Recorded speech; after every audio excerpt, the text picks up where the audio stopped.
বংশ পরম্পরায় বহু বছর ধরে চামড়ার ব্যবসা করে আসছেন মোসাদ্দেক আলী। তবে হাজারীবাগ থেকে সাভারের আড়ত স্থানান্তরের পর বাজারের পরিধি যেমন কমেছে, তেমনি বেড়েছে অনিশ্চয়তা।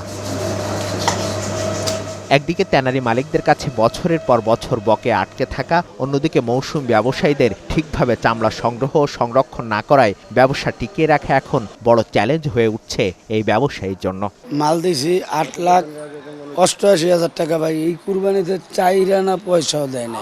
খালি এই পরিবেশ করতে করতে করতে করতে এই চামড়ার ব্যবসাটা টোটালি এমন পর্যায়ে দাঁড়াইছে, মানে ধ্বংসের পথে। ঈদের তৃতীয় দিনে পোস্তা, সাভার, আমিন বাজারের আড়তগুলোতে চামড়া বেচাকেনায় ধীর গতি দেখা যায়। চামড়া বাজারে এলেও নেই প্রত্যাশিত ক্রেতা, ফলে দাম পড়েছে আশঙ্কাজনকভাবে। গেল বছর তুলনায় যায় এবছরে কি একটুও বাড়ায় নাই। এই সরকার বলছিল বাড়াইতেও একটুও বাড়ায় নাই। গত কোরবানির আগের কোরবানিতে একজনটা মাল দিয়েছি আমি, বুঝছেন, 19 লক্ষ টাকার 19 লক্ষ টাকার চেক দিয়ে গেছে।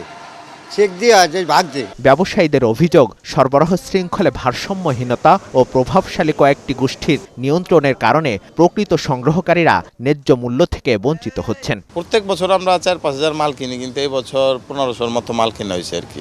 হাজারীবাগ থেকে হেমায়তপুর আসার পর থেকে এই পর্যন্ত আমরা সেই সার্টিফিকেশন অর্জন করতে পারিনি, যার কারণে ইউরোপ আমেরিকা আমাদের বাংলাদেশ থেকে চামড়া নিচ্ছে না। ট্যানারি মালিকদের দাবি, বকেয়া অর্থ, ব্যাংক ঋণের সীমাবদ্ধতা এবং পুঁজি সংকটের কারণে এবার সংগ্রহ সক্ষমতা কমেছে। পাশাপাশি লক্ষ্যমাত্রা অনুযায়ী চামড়া বাজারে না আসায় উৎপাদন পরিকল্পনায়ও চাপ বাড়ছে। আমাদের যে লক্ষ্যমাত্রা, সেই লক্ষ্যমাত্রা আপনার অর্জন নাও হতে পারে। খাবারের যে অবৈধ আড়তগুলো আছে, তারা কৃত্রিম সংকট সৃষ্টি করে আপনার এই ট্রাকগুলো না ঢোকার কারণেই কিন্তু তাদের কাছে কম দামে আপনার চামড়া বিক্রি করতে বাধ্য হয়েছে।